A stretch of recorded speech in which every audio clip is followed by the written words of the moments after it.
Hi, and welcome to the Burn Your Boats podcast.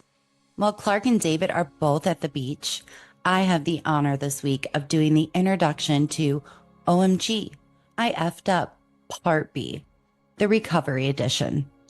In this week's episode, Clark and David are diving even deeper into the murky waters of investment and renovation disasters. They are here to share the gritty details of their real estate mishaps and, more importantly, how they managed to right them. In last week's episode, Clark and David spilled the tea on their worst investment decisions.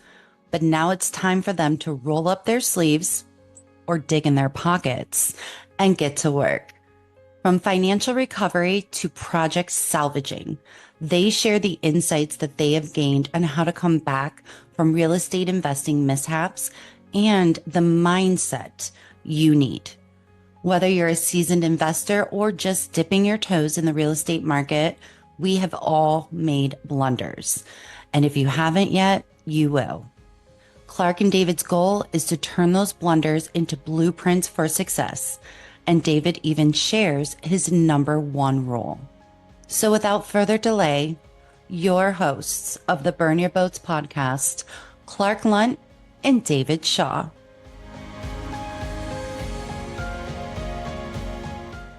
All right, everybody. So we are on part B of our episode. We thought we were going to be able to put everything, all of the F-ups, the screw-ups into one episode. And apparently, David, we've made too many. So we had to make a second episode. I don't know what that says about you or me, but at least no one can point to us and say, you guys only talk about like the successes and the best deal you did, right? So we spent an entire hour talking about all the screw-ups we've made, right? So a couple comments to get started on this, David, on this part B is we're going to talk about the reason, a lot of the distress right now. I feel like traditionally when you think about being able to like get a deal, right, or something like that, usually it's a house that needs a lot of work. Someone's in financial distress. Maybe they need to move quickly. And we're in kind of a new time, David. And what we're seeing, and I'm getting a lot of people that are reaching out, just chats within our own network of folks that like bought within the last year or two, thinking that it was just going to be all rainbows and sunshine with interest rates, and it hasn't been. Or they experienced some of the screw ups that we talked about on part A of this episode, right? We're going to talk to you if you're in that position, if you're quote unquote knee deep in shit right now, what can you do to get out of it? So the second thing I wanted to notate too, we know most of our listeners probably listen on an audio only platform, but for our YouTube viewers, David, I've pulled you to the dark side with me with your flower shirt. I'm excited. That's more important than anything we're going to talk about this episode is that I typically tend to wear like flowery Hawaii, Florida shirts, whatever. And David, this is the inaugural episode where you get to join me in the flower shirt. How does it feel? I couldn't sit by and watch your smiley tropical face as I bring my sullen, dull Irish mug to the screen in my conservative shirts. I said, I was getting my hair cut the other day, and I literally happened to stroll into a store next door, and it was like super flowery shirts everywhere. And I actually did it for a laugh. I was like, I'll buy one of these. We'll see what Clark says. And now I like it. I got to tell you, I like this new look, right? So listen, our last episode was a mile in our shoes. It was not talking about how other people screw up. We literally listed 14 or 15 things that we have royally screwed up on in our past before. And it's not so much that you, the listener, find yourself in that position now. You might do. Because there was a number of different scenarios that we outlined as like things that could be construed as mess ups, F-ups. So you might or might not be experiencing something that we talked about. But if you're going to be a real estate investor over a long period of time, you'll probably experience all of them at some point in time, right? Yeah. And so we talked about in an episode not long ago about how to survive the psychological bullets is just to kind of know and expect that stuff's going to go wrong. But we've just gone through 13 or 14 things that like always go wrong. Something in every asset purchase that you do, you'll probably experience one of the things that we just listed, right? So you effed up. You absolutely effed up, right? You're sitting there holding your hand. You don't want to talk to your spouse about it. You're ignoring your emails. You're not dealing with it very well. So what do you do now, right? That's the big question. What do you do now? So I'm going to kick it off, right? What you do, the first thing that you do when you realize that one of the things that we talked about in our previous episode, right? The first thing you do is you calm frickin' down. Calm down. Don't panic. Don't freak out. Don't lose your marbles. Chill and absorb it for a day or two, and then put a plan of action into place. One of the top reasons that I love real estate dearly as a vehicle to creating wealth and income in your life, right, is that you are in control. Number one, right? Amen. You can fix it. Whatever it is in real estate can be fixed. And it can be fixed using some of the tools that we're about to discuss, right? And so you're going to recognize yourself in some of these, but you can't fix anything in real estate until you calm down. Yeah. Okay? This is where I am. Don't try and blame anybody else. Don't try and blame the seller. Don't try and blame the broker, the realtor. None of that helps, right? Blame doesn't help. What helps is using the team and the tools that you have around you and money, right? So usually a screw up in real estate is fixable. It's just what's the cost of the fix? What's the cost of it? Because that's actually the root issue. How much is it going to cost me to fix this or to make this go away? Right. So rule number one, calm down and understand that even if it's a $500,000 house, the issue may be $5,000 or $10,000 or $30,000 maybe, but it's not 500,000. Yeah. And so a lot of people freak out and they don't know how to quantify the situation they find themselves in. It could be, they didn't have a tenant this month and they had to pay the mortgage, right? And that leads them to freak out and start making all sorts of wild, I'm going to try and sell it. I'm going to try and rent it. I'm trying to give it, I'm going to try and raffle it. I'm going to stick my head in the sand. Like, number one, or you could get red tagged, you could get an over budget on your renovation, or you could, you put it out in the rental market and it's not renting the way you thought, or interest rates are higher, or, you thought you were going to flip a house and, that you can't sell it for what you thought you were going to sell it for, or you didn't understand your debt, or you did blah, blah, blah. All the things we talked about in the previous episode. Rule number one, calm down, right? And Clark, what do you have to say about rule number one? Like, just calm down, assess the situation. I love, and it leads into our next one. I love when I hear, this is my favorite one. I was thinking about all the things. It's like, oh my God, it's not renting out. It's contractor, excuses, right? Yeah. I'm going to sue my inspector. I'm going for the inspection they did because they didn't catch fill in the blank, right? And it's like, okay. So the $400 you spent on that inspection, you're going to go sue them because they didn't catch a pinhole leak in a a pipe or something in a line coming from the fridge, right? Gotcha. That is definitely a good use of your time. Everyone listening, always go out, sue the inspector for the $400 whopping bill that you just paid. So, and obviously I'm being facetious. The second thing we kind of came up with is control your emotions. And I want to give you an example because it hit home to me recently. So we have a lot of experience in, buying and flipping properties and keeping rentals. And we've definitely through this period of high interest rates, we're like, we want to learn new skill sets. We want to get better at different things. So we've started down the building path, right? So we've got 3 or 4 ADUs, additional dwelling units, new builds that we're working on right now as we record this podcast. And I was dealing with an issue with an architect where the architect said that, it's not my problem, it's the builder's problem. And if you can see my hands on this, I'm pointing in opposite directions. It's someone else's fault, right? And I don't know who it is, but I'm paying a builder and I'm paying an architect. You guys figure it out. And they're both pointing at each other saying, that's not my problem, right? And I'm like, what are we going to do? What are we going to do? So I call my buddy, and he's a big builder. And I described this whole nightmare of problems in my brain, right? And he goes, Clark, that's like a Tuesday morning for me. He's like, that happens like 5 days out of 5 days. He's like, that's completely normal. And I was like, huh, okay. And I sat there and thought about it, and I was like, okay, cool. So when we kind of talk about control your emotions, right? Just know that your problem is not unique. It's happened before. It'll happen again. It'll happen to the next guy that buys the next house down the street from you, or the next girl that buys the house down the street from you.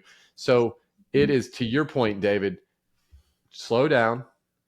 Just know that it's a problem that can be fixed. It's happened before. You're not unique. You will experience problems like this in the future, guaranteed, if you continue to stay consistent with your real estate and buying.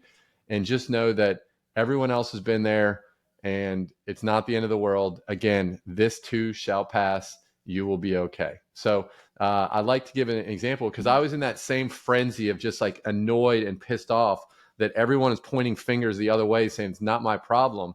And it's like, oh, this is actually just normal. So if you know it's normal, then you just calm down, take a deep breath, count to 10, and then figure out ways to fix the problem instead of blaming other people for it. Don't sue the inspector. Don't sue the architect. You catch more flies with honey, and just figure out ways to fix the problem, not sit around and bitch about the problem all day. So, David, with that being said, we kind of got like the mental mindset, which we tend to talk a lot about. What is something else that if someone is in a position, what else is it that they've been experiencing?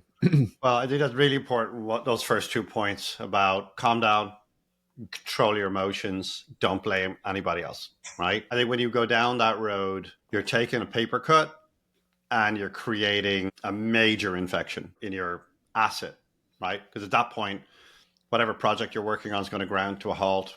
Whatever environment you're in, probably going to ground to a halt. You're going to start racking up adversarial legal fees and stuff like that. And so, if you overpaid for a home, just accept it. Just like, I didn't see that. The seller's realtor isn't to blame. Just because they might not have seen it. Going looking for a scapegoat is not how to deal with it. Certainly in any kind of scale, there are people who are programmed that way, and they're programmed to look for the person who's to blame. But just don't. If you want to be a successful real estate investor, just go, okay, well, quantify the problem right away. Okay, what is the problem? Okay, because item number 3 right here, real estate can always be fixed. It just takes money or time. So it's either a rental problem,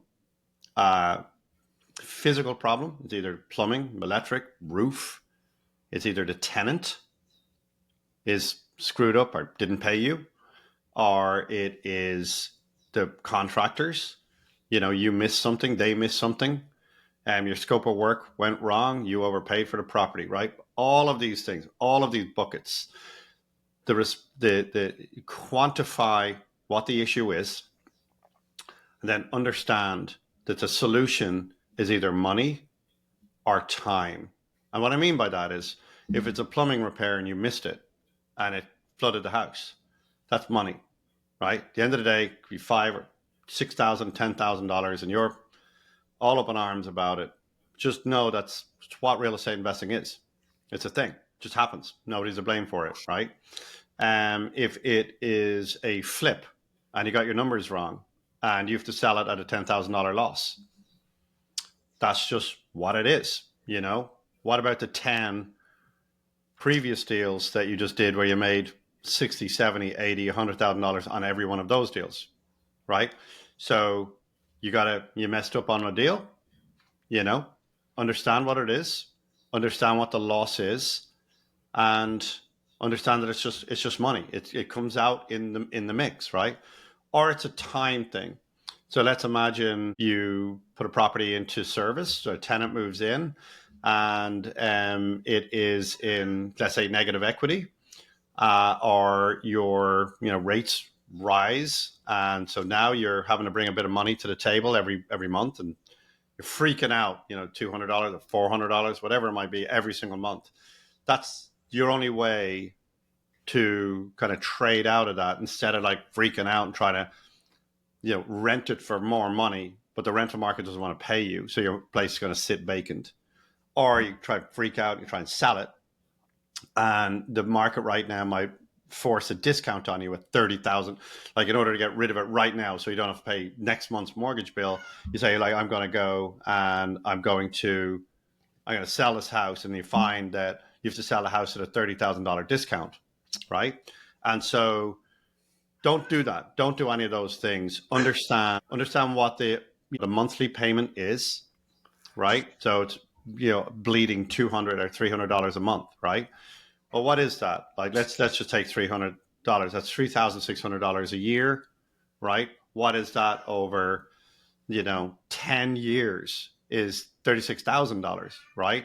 But you're not going to be in this negative environment for 10 years. You're going to be in this negative environment for probably 2 or 3, because rents will rise. You'll get a crack at reducing your interest rate burden a little bit further down the line, right? So let's say, I said it was 36. So let's say it's for 3 years, right? So that reduces that by 30%. So now we're down to $9,000 or $10,000. So that's a $10,000 issue.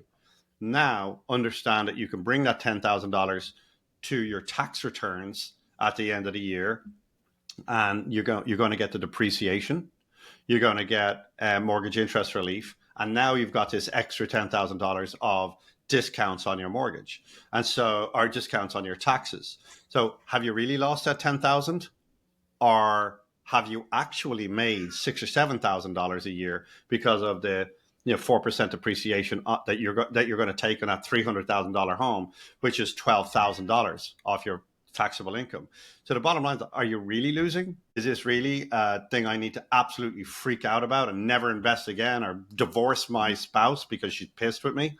No, just calm down, quantify the issue, and put a number on it, right? And if you don't mind, I'm going to run straight into the next one, because this is so key. Take your medicine quickly. Understand the plumbing issue, it's $10,000. Absorb it, understand it, repair it, move on with your day, and over a long period of time, you'll do fine, right? If you have to reduce your rent, you bring a house to the market, you want to rent it for $2,600, the market's telling you no, you need to reduce it and rent it for $2,400 a month.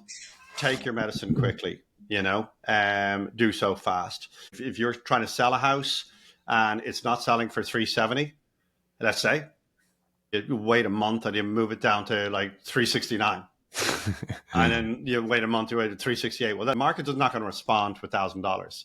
You and I are quite good at this. We're just like, no, you have it listed for $370. We need to sell this house. We need to get it off our books. Sell it at $330, $50,000. But just take your medicine quickly. Understand the problem, put a number on your problem, and take your medicine quickly and move on, right? Clark, tell me the next big one, because I think the next one flows directly. Take your medicine quickly, and then what's a big one, Clark?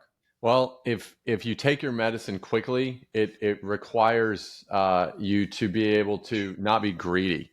And we see that a lot, and especially in this market right now, where houses are sitting a lot longer. This is not 2021. People aren't lined up waiting to buy your house at asking price plus 10 grand. So what we're seeing is that if you take your medicine quickly, right, and you understand that you are able to basically not be greedy and say, look, I may not have got the win on this one that I wanted, but at least I minimized my loss, right? So in your example, we had a house, David, where we thought we were going to make like 70 or 80 grand on it, 60 grand, whatever it was. And guess what? We had it presented properly, but for a couple of the reasons that we probably listed in the last episode, mainly being the neighbors, that it just, people didn't want to live on that street. And guess what? We went from like, what do we have it listed at? Like 470. We dropped it maybe like $5,000. We tried a few, whiz bang with closing costs and things. Market didn't buy it. And we sold it for like 430 or 425 or whatever it was, right? And we probably went from making 60 or 70 grand to like 10, right? Basically just paying wages at that point. But the thing is that we weren't greedy because we had a bigger understanding that that money that was in that deal could be much better utilized. And every day that it sits, it costs you money. What happens if you hold it for another 3 or 4 months and still sell it at that like 420,000, right? Now you've made even less money. You have that much stress, and it's stressful. It's hard to put that on a spreadsheet, but when you've got a house and you're writing $3,000, $4,000, $5,000 interest checks every single month, I don't know about you. I do know that's stressful. It's sitting on your shoulders. It's sitting on mine. So we do not want to be greedy. And my favorites, you talked about take your medicine quickly. I like it. I've heard a term. It's called eat the frog early. There's actually a book. There's actually a book called Eat the Frog Early. And it's like, look, you can look at these properties, these problems, these challenges, these psychological bullets with real estate, and you can either face it and eat the frog early and say, you know what, I screwed up. I didn't do this. I need to drop the rent. I need to drop the price quickly and decisively, or I can stick my head in the sand, right? And not eat the frog early. I'll get to the frog at the end of the business day, right? I'll get to that thing I don't want to do. Oh, wait, it's 4:30. I got this. Oh, let me just do it tomorrow, right? If you take that mentality, which is sticking your head in the sand, you're just making it worse. You're not facing the problem head on. So take your medicine quickly. Do not be greedy. And a lot of the problems that aren't there right now, you won't be creating in the future. If you take that kind of mentality, right, just know that there's going to be that one shitty deal coming along. So, David, as the mentality of that, if you already know that if you do enough deals, statistically, you're going to buy the dud, right? So what can our listeners take away knowing that fact right there? Everybody who plays the real estate game seriously in any kind of way that builds up enough wealth and residual income that they can survive having their boats burned, or they get to burn their own boats. Every single one of those people has made all of these mistakes, and every single one of those people has had to deal with this issue numerous times. And so, number one thing I think that if you can take anything away is that stay in the game. You never lose faith, because the most important thing about real estate is that you are in it in scale for long enough. Okay. And so if you have an emotional, I'm not going to call it an immature, but if you have an emotional reaction to any of the things we just talked about, and you take your ball and you leave the game and you go home, leaving the game, right? And a lot of people find this with their spouses, is that the spouse may or may not be on board. It's like, you're never doing that again. And that's really sad. I think that's the biggest thing that you can screw up on. You can make all the stupid ass mistakes we talked about in the previous episode, but the biggest mistake you can make, number one, bar none, is leave the game, walk off the pitch, take your ball, go home, and sulk in the corner, right? If that's what you do, you've lost for sure, right? So never lose faith in the fact that houses are reasonably limited. The population is always going to be growing. Inflation is always going to be working away, raising rents, raising the value of the home, right? And so never lose faith in one deal, because 1 in 10 deals will absolutely kick you in the face, guaranteed, no matter how good you are, no matter how expertise you are. Every single person who's out there right now making videos or content about real estate is making mistakes, right? The difference between the people who are out there that I'm referring to, and the person that is walks away and takes their ball, is they're resilient. They have the resilience. They understand that, yeah, I screwed up on that one. And they have an abundant mentality. Yeah. I think that's really, really important. If you have an absolute scarcity mentality, that, like $200 a month, I just can't abide by this. I'm out of the game. Or the plumbing screwed up, or I paid too much, or my renovation went over budget, or my rent didn't come in at the number I want, or the interest rate went up on me while the house was being built. If you've like any of these kind of scarcity approaches to real estate, so much so that you take your ball and go home, I think that's the biggest mistake you can make. Really, it's just like, grow up, quantify it, understand it, but never, ever, ever lose faith, because nothing stays the same. The market, it comes, it goes, right? The interest rates will go high, interest rates will go low. Prices will rise, prices will stabilize. Very rarely prices will come down a little bit.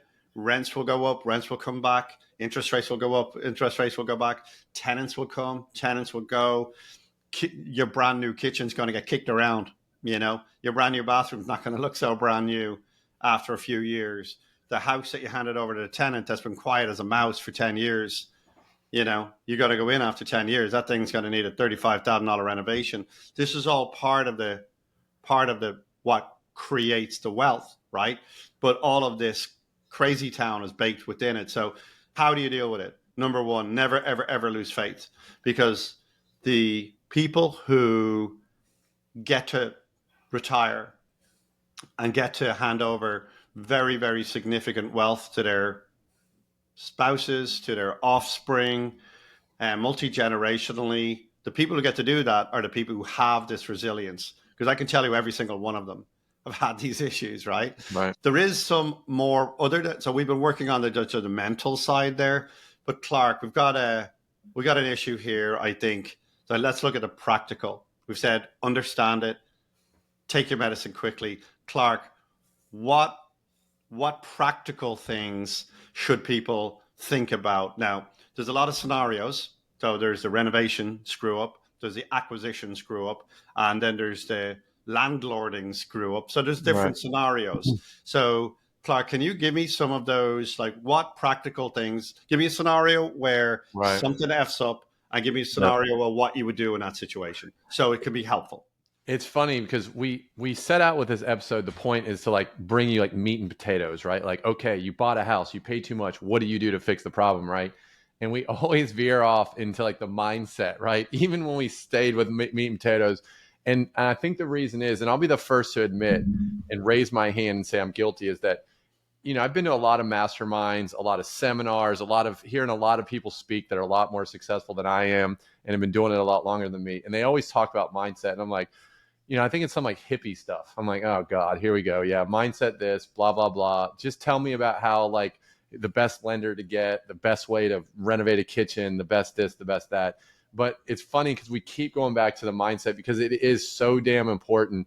And ultimately, what you were just talking about is that you're going to have the psychological bullets, but it's habitual. If you look at investing and holding and not bailing out and taking your ball and going home, is that you will be successful. There's no way around it. If you keep staying consistent with your investing, just like if you are going to get in shape, right? Like you go and you have a bad week of eating and you eat a large pizza on a Thursday and then you don't go exercise, are you just going to say, you know what, the diet sucked last week, so I'm just not going to diet anymore? Because it's ridiculous, right? No one's going to say that. Like if you want to get to a goal, you're going to have up weeks and down weeks, right? So anyways, I had to say that because it's like we want to give you guys meat and potatoes. And I think a lot of times people think that's the most important thing.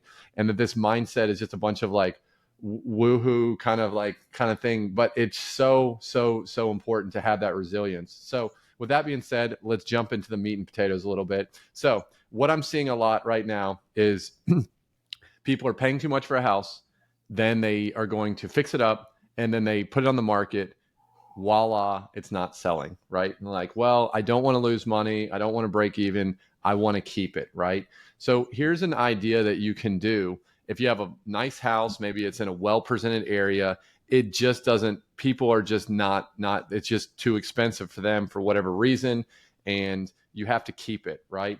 One thing you can do is refinance, right? The problem is the interest rates are 8.5% at the time that we're recording this podcast, and there's no cash flow, right? Or you're losing $300 a month, right?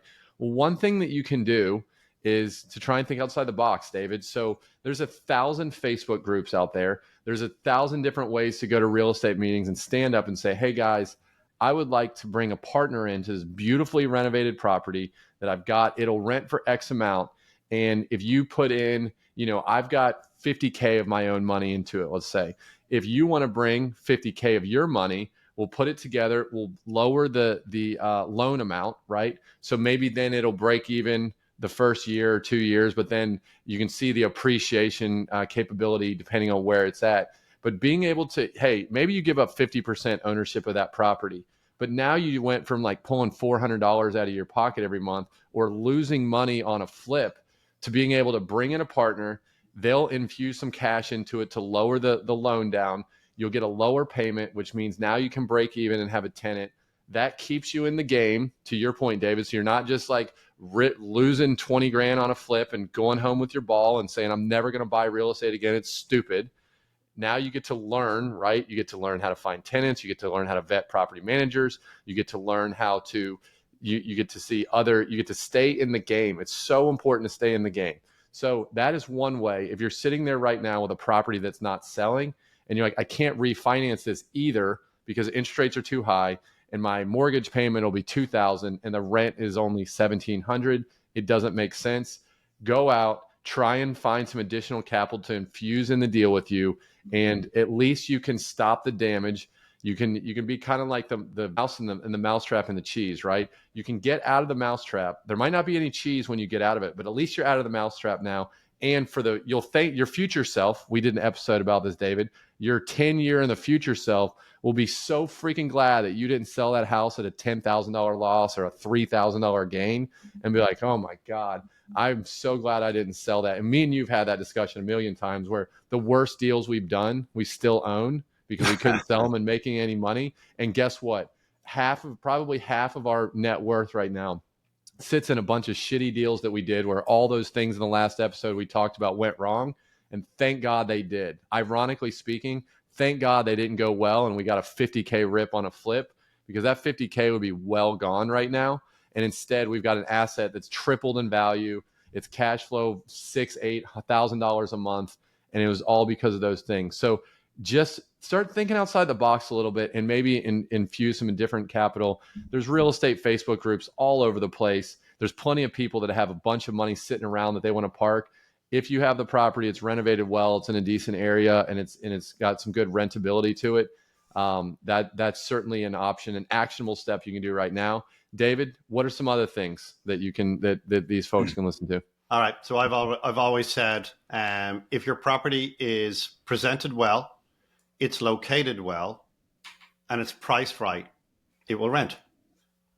That's my theory, and I've yet to have that theory refuted. So if your property is brand new, so then it's presented right, and it's in a high growth area, so it's within reason, it's located right, right, and it's on a rental market, and it's not renting for the number that you want to rent it for. Well, the market's telling you that you're priced wrong. Okay.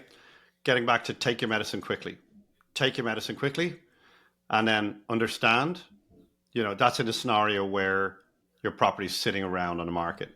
If your property is in a killer location and it is priced right, but it's presented wrong, as in you go there and we talked about underdoing a renovation, like it's corny or it's painted, green on the inside or something like that. Well, then it's presented wrong. But if you can check those three boxes, located right, presented right, and priced right, you'll always, always, always find a tenant. And then you'll understand how to quantify your medicine, right? But outside of that, that's pretty obvious, right? But here's some other things you can do. Let's say the rent in a certain market is 2,400. Would somebody give you maybe 2,600 to do a lease option, right? So instead of renting the home to them, why wouldn't you give them a lease to buy option, like a rent to buy option? So rent it out for $200 more, because people will pay you more to take an ownership stake in the property. Yep. And in that scenario, if you do a rent to buy, it's essentially an option contract. That person not going to call you for any, you don't have a tenant per se anymore. You don't have toilets per se anymore, because they're going to take care of it, or certainly in an owner finance scenario. And so in a rent to buy option, more often than not, your tenant is going to take way much more ownership of the property because they feel they own it, and they're going to take care of the landscaping. They're going to actually take care of most of the maintenance, and they're not going to be hitting you up, pissing you off all the time. And they'll pay you extra dollars to have that, sense that they have an equity position in the home. So think about doing a lease option. If you have equity in the home at all, think about how you can create a owner finance scenario for a tenant. So again, they come in, they feel they have ownership. That is two very, very powerful exit strategies that people can use. If you either have or have not got equity. But, there's a lot of people out there who work in cash businesses. I've heard this 1,000 times or more, where like, hey, David, I make more than what you see on my taxes. This is from my tenants, right? So the tenants come along, and I'm like, you got a pretty low credit score there, and I got a pretty low income. And they're like, oh, I make 5 times that. I'm like, okay, you make 5 times that. Yeah, I just don't declare it all. Well, there's a huge, huge subculture of people who don't declare all of their taxes out there. And where the rubber meets the road for them, they go to buy a house and they can't. They go to rent a house and they can't. They go to get credit and they can't, right? So the downside of not paying your taxes is that you're essentially locking yourself out of the financial system. And so there are literally millions of people like that make a lot of money, but they just don't pass any of the screening methodologies that are out there. So you can, with credit, offer some owner finance. You can offer them a rent to buy scenario. But then you can look at your property again and say, okay, well, what can I do if the property is a 4-bed home? I say, okay, well, instead of renting it out to one family for 2,200, could I rent it out to like 4 local professionals and rent each one of them a bedroom for 800 a month? So now I'm making 3,400 a month on a home instead of 24. That's an extra 1,000 or an extra $1,200 a month. Can I do that? Will that make my cash flow issue go away? Let's say that's the issue, right? Can you Airbnb the property? Is it in an Airbnb area? Is it something you can handle, right? So if zoning is not an issue, can you put it into even a medium or long-term rental scenario? We mentioned Pad Split in the past, which is a company that actually manages rent by room scenario. So they're just a few options that you have if you're in a scenario where you're in negative cash flow. There's a few things you can do, but there's a really big one that you have very, very recently looked at, Clark, because you were looking at your own personal situation. Tell me what you did. You recently bought a home, and while it was being constructed, interest rates ran away. The goalpost moved. Yeah. So what did you do with that property? You've recently closed on a home. The numbers, by the time we got to finish it, the numbers weren't the same as they were at the start. What did you do in that scenario? Yeah. And before I hit on that, one other thing too, to your point, is that if you own this property and you're looking at maybe renting it by the room or whatever it is, you can look at the structure, right? And say, okay, can I carve out additional unit in it? Can I rent by the room? Can I do a pad split? Can I do medium-term rental, short-term rental? And again, guys, we don't have enough time to like dive into each one of these in depth, which is why we have that community that we're creating through the school that we're putting the link at the bottom. So if you do want to hear more about these like individual things, you mentioned lease option, David, that was great. right? It's something that you just don't want to, if you don't know what you're doing, you don't want to just go out and do it, right? So you definitely want to have a better understanding of how to do it before you just dive in, but it's a great strategy to use. While you're looking at the building, you need to look at that big square dirt that it sits on, right? It may be zoned to where you can add additional units to it. It may be zoned to where you can knock over the whole thing and build like 4 units, right? So be aware of your surroundings. Don't just look at that 4 walls and a roof that's sitting on your dirt that you own. Now go look at the dirt, go to the city, the county, and look and see how it's actually zoned. You may be surprised is that the value may be more in the dirt to like a developer than it actually the building itself that's sitting on. So you have to be always thinking outside the box, right? So what David's talking about, and this is something too, we're always talking about delaying gratification, and it's true, and we never stop doing it. I recently bought with a partner a property that I put under contract like a year before it was going to be finished. It was new construction. And guess what? The goalpost moved. Interest rates went from like 5 to 8, right? That made it go from a positive cash flowing asset to probably a slightly negative cash flowing asset. And I looked at it and said, I don't really want to pay $200 a month. I think it's a good investment. I think it's in a good part of town. I believe in the area. And so I said, screw it. I'll just move in. So I moved into it and, it's fine. It's brand new. I like the area. It's close to things. And that's it. Like sometimes you need to pick up your stuff and just move into it. And then it becomes a thing where it was the same. It was actually cheaper than my rent that I was paying. So I'm actually now saving money personally on my own expenses. I moved into it. I'm probably going to live in it for a year or two. And then guess what? Over the year or two, I feel very confidently that the rent is going to go up enough, David, to where it's going to at least cover my mortgage payment, my HOA payments, all that stuff. So now I have an asset that covers itself. It's brand new. It's going to be easy to manage. You're going to get high quality tenants. And I just solved my problem. And all I had to do is I had to move, right? So I don't have any kids. I understand it's easier for me, and I'm more nomadic than maybe you and Catherine would be with 3 kids to just pick up and move across the bridge to Tampa. But if you're able to do that, or you're willing to do that, for me, if you're single, if you're listening to this and you're mobile, just move into it. It's not the end of the world. This isn't my forever place that I'm going to be, but I am willing to live in it for a year or two, let the market do its thing and continue to go up. And then I'll move out. I'll actually move into another place and rinse and repeat. So I've got one more story for you, David, and then I want you to touch on something that's probably the most important thing in this whole thing is we talked about things that you can do, right? And let time do its thing. So the next thing we want to talk about is refinancing and then just letting time bail it out, right? So you had brought up a thing where it's like, okay, you refinance, maybe you lose $200 a month, but you're not going to lose $200 a month forever, right? Things are going to go up. So I'm going to give you a quick example of a deal that just like popped into my head, David. And it was a deal I bought back in 2018, okay? And I bought it in Inverness, Florida, out in the sticks. You probably don't know where it's at. I don't even really know where it's at, right? And I bought it, and it's funny because I paid practically nothing for it. It was just a house that needed everything. All the things in our last episode I did. It took me way too long to renovate it. I spent too much on it renovating it. And it is a comedy shit show. It's nicely renovated, new kitchens, I did the whole thing, right? And then I listed it, right? I kept dropping it, and I did not take my medicine early. Okay, I got greedy, right? I was like, I would drop it like $3,000 increments, like the market cared about a $3,000 price drop, right?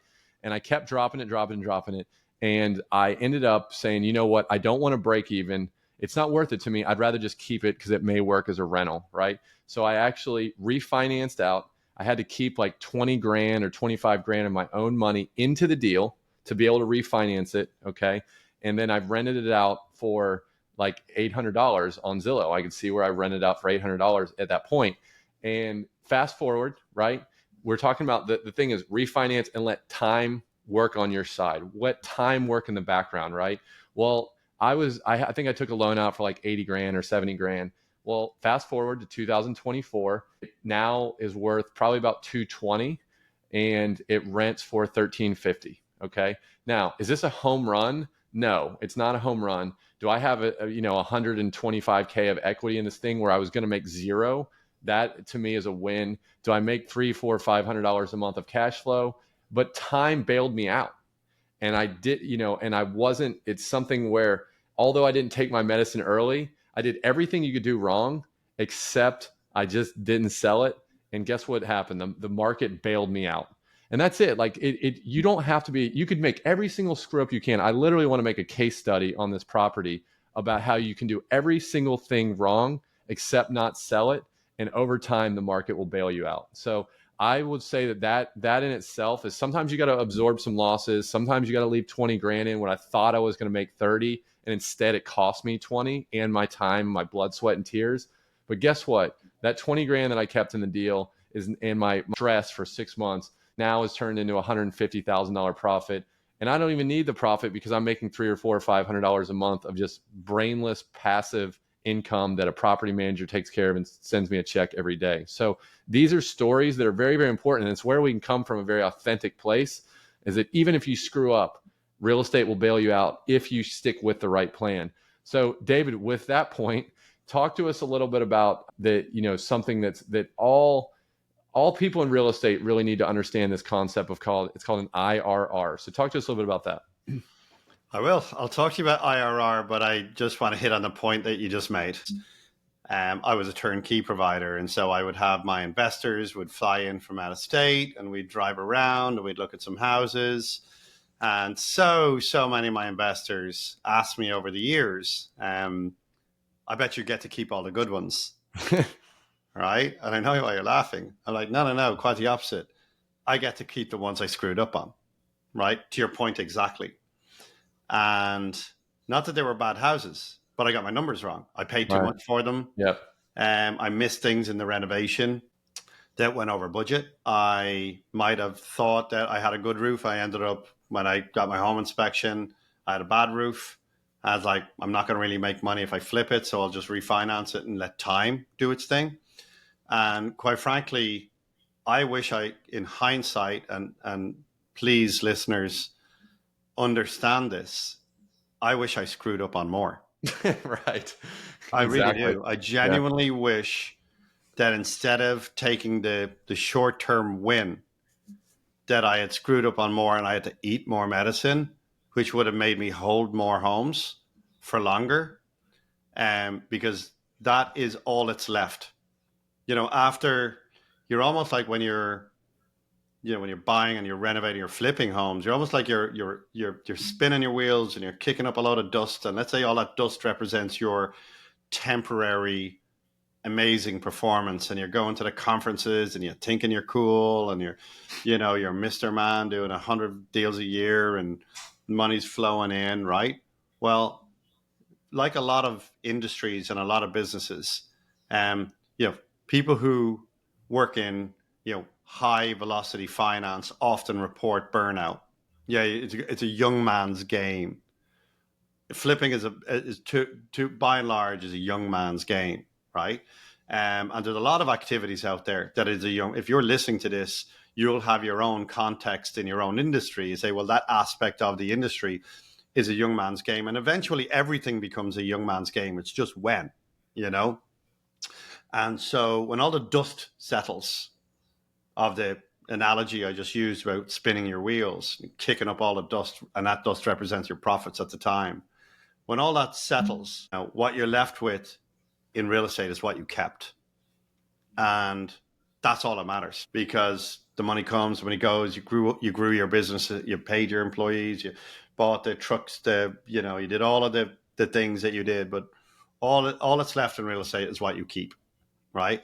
And what you keep represents your income and represents your net worth that you're going to get to pass on. Your legacy is what you keep. Your legacy is very rarely what you sell. Now, we have to sell a few because we've got to pay the bills, right? And so I want everybody to understand that screwing up is natural. Screwing up is part of the business.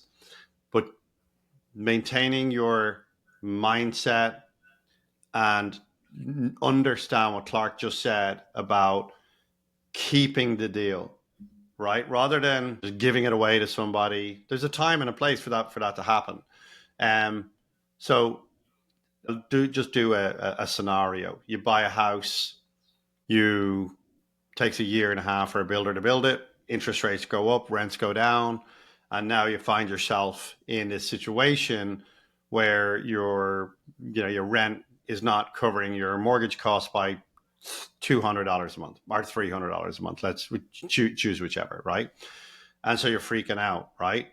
But if you put that property, put the address in, what you paid for it, what your now higher interest rate is, and what your now lower rent is, and then understand what your tax deductions are, what amortization is. There's tools out there called IRR sheets, right? And when you put you put all of that into the ball of wax that we talked about earlier on, you'll find that you're actually not losing at all. And it looks like on a monthly basis you're losing. That's because you're writing a check and this first month or two, you don't even have a tenant, let alone everything else. And so it looks and feels disgusting. It's a gross feeling, right?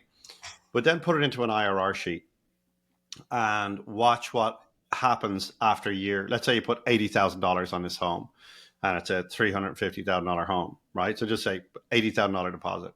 Watch what happens over a 5-year period when you have allow for 2.5% or 3% inflation, allow for 5% of expense growth, allow for tax deductions at 4%. And I'm not including some kind of bonus depreciation. Right. I'm talking about regular, W-2 income tax deductions that you're entitled to. Put in your amortization schedule, put it all in, and then watch what happens over year 5, year 7, and year 10, right? You're good by year 5. You've returned in profits. Now they're not profits in your bank account, but it's in the form of tax deductions, in the form of equity in the home, in the form of amortization, in the form of higher rents. Almost always, regardless of what is going on today, almost always, if you use an IRR sheet, you'll see by year 5, the home has already returned your entire $80,000 deposit in terms of profits. Yeah. The ones you see and you don't see. By year 10, you're now really, really properly in the money. But by year 15 and year 20, the numbers are astronomical. You put $80,000 down, and a home at this point has returned $750,000 in rents, amortization, equity, inflation, and you put all of these profit centers in. Now, there's tools that do this.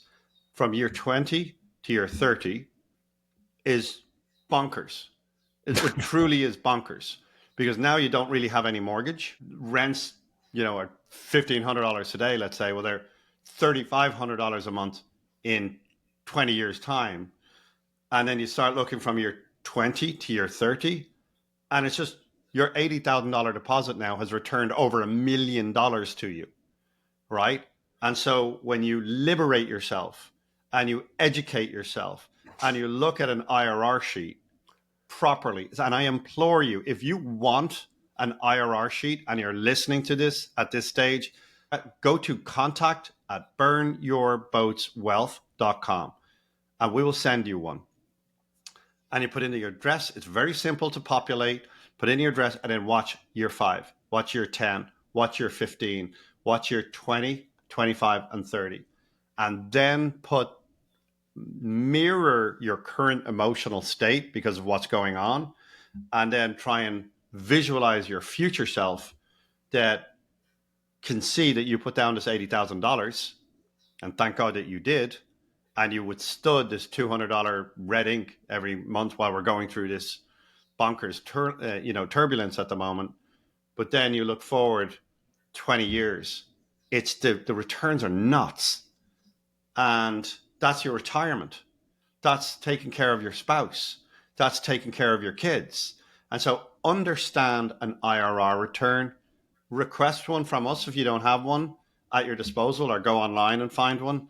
but really understand your tax deductions, your amortizations, and just I implore you, understand a ball of wax, because that roof that you're all pissed off about, or that renovation that went over budget, or that contractor that screwed you over and did a shit job, or that fill in the blank, that tenant who didn't pay you and left, or that plumbing issue, or the market changed on you, all of these things, put it into an IRR sheet and look at it with the benefit of hindsight. It's literally a crystal ball, and it's fairly accurate. It's very accurate, actually, because I go in very conservative. Even conservatively, it's like bonkers. And so when you take that future point of view and then look back at it, which is your now, you're like, this is irrelevant, right? Now, if you're, living, paycheck to paycheck on a minimum wage job, now matters a lot. But most people who play in the real estate business are not. They can afford to play the game. They can afford to play the business. So please, we can do an episode on this, but reach out to us and request us. So if you're going through an emotional reaction to anything that we're talking about, look at it. Look at it from 10 years in the future. Look back at it, and everything you're dealing with right now is going to seem like a paper cut, a rounding error, and an irrelevance. And once you do genuinely understand that, you're done. You could just park your emotions and just say, this is the medicine I got to take right now. That's okay. I'll take the medicine for a bit, but then you're done. You're out. That's it. It's that simple. So we'll wrap up right there. What do you think? Yeah, that's great, David. I love that. I think that you're always going to notice the same theme, right? And it's delaying gratification, not being stuck in the moment, and this episode is kind of geared towards people that have possibly been, you might be standing knee deep in shit right now. You got mosquitoes flying around. It's stinky. It's scary. You're not sure what to do. Hopefully some of these tips that we've brought to you today can help you. At least we just want to stimulate getting the wheels turning in your head, is that you just don't have to look at it from one perspective, right? Look at it through, go rewind this episode and go back where we're dropping some ways that you can look at the property differently. Or I hate to say it, you may just have to leave some money in the deal, right? And do kind of what I did, where I left 15, 20 grand in the deal where I thought I was going to make 30 grand. And at the time it stung, it was like a rubber band that snapped my wrist and it hurt, but it didn't end me. Like I licked my wounds, put it into a rental passive income thing. And now looking back, I'm so glad I didn't sell it and make 20 grand. Like that 20 grand would be long gone. So it's just about making sure that you're not making emotional decisions. You're delaying your gratification a little bit. We'd be happy to help you with that IRR sheet that David alluded to. It's very important because it forces you to look at the entire picture and not just look at like one single thing. So with that, David, I think we've given it all we had today. And you've got two guys matching flower shirts. So I've dragged David over to I won't say the dark side. I'll say the light side, right? The flowery side. And, if you like what you hear, please give us a 5-star review, leave comments, feedback, and go check us out. Like I said, we're putting a community together to be able to help you. It's a free community on School. Go click the link at the bottom of the show notes, and we'll be able to provide that to you. And thank you so much for listening, and we'll see you next time. And I'd like to, just as Clark's going out the door here, I just want to make this very clear. Real estate has these groups, these what they call mastermind groups, where people get together and they share their experiences and they share their fixes and they share their tools. It could be you might need money, you might need just somebody who's done it before to advise you on a particular issue, and they're very expensive to join, right? You'll be $20,000, $30,000, $40,000 a year to join a good mastermind group in the real estate space. What Clark has just said is that we are going to do a free mastermind. Yeah. It is going to be free. It's going to be an hour or two every single week, and where we get together and we're just going to mastermind with each other. It's going to be an environment. It's going to be a community where if you have particular issues, you have particular needs, you get to come in, you get to have these conversations in real terms. And so we're going to mastermind together. for free. And that is probably the very, very best thing that we can do to help you on your journey. I'll tell you what, who's not going to fix your problem. Your aunt or uncle, who've never done a deal, right? Or your buddy back home who just thinks you're crazy, right? Investing in real estate can be a lonely experience. Your spouse might even think you're bonkers, right? You're an idiot, but if you've been listening to these podcasts, these episodes, and you understand it and you feel that you're alone in understanding it, please join our mastermind, right? The link is at the bottom there. This is a project that Clark is putting out. I'm going to be in there every single week. And I think it's just such an amazing resource that if you genuinely feel that we can add value and that we can bring in other high quality people, and you genuinely feel that you want to better your life and you want to think differently than all the people around you, join up. How much is it again, David? How much was it again? I think I said the word free. Did I say free? I think I know prices are high, but I think everyone can afford free. We'll look forward to seeing you guys. Thanks so much. We'll see you next time. You've been listening to the Burn Your Boats podcast with Clark Lunt and David Shaw. We would love to hear from you. Please reach out at burnyourboatswealth.com with comments, questions, and if you have a topic you would like Clark and David to discuss on an upcoming episode. We would very much appreciate it if you took the time to rate and review Burn Your Boats podcast on your favorite podcast listening app, and make sure to follow and share on social media. Content in Burn Your Boats podcast is for entertainment purposes only and is not legal or financial advice. Please review our legal disclaimer at burnyourboatswealth.com. Thank you for listening.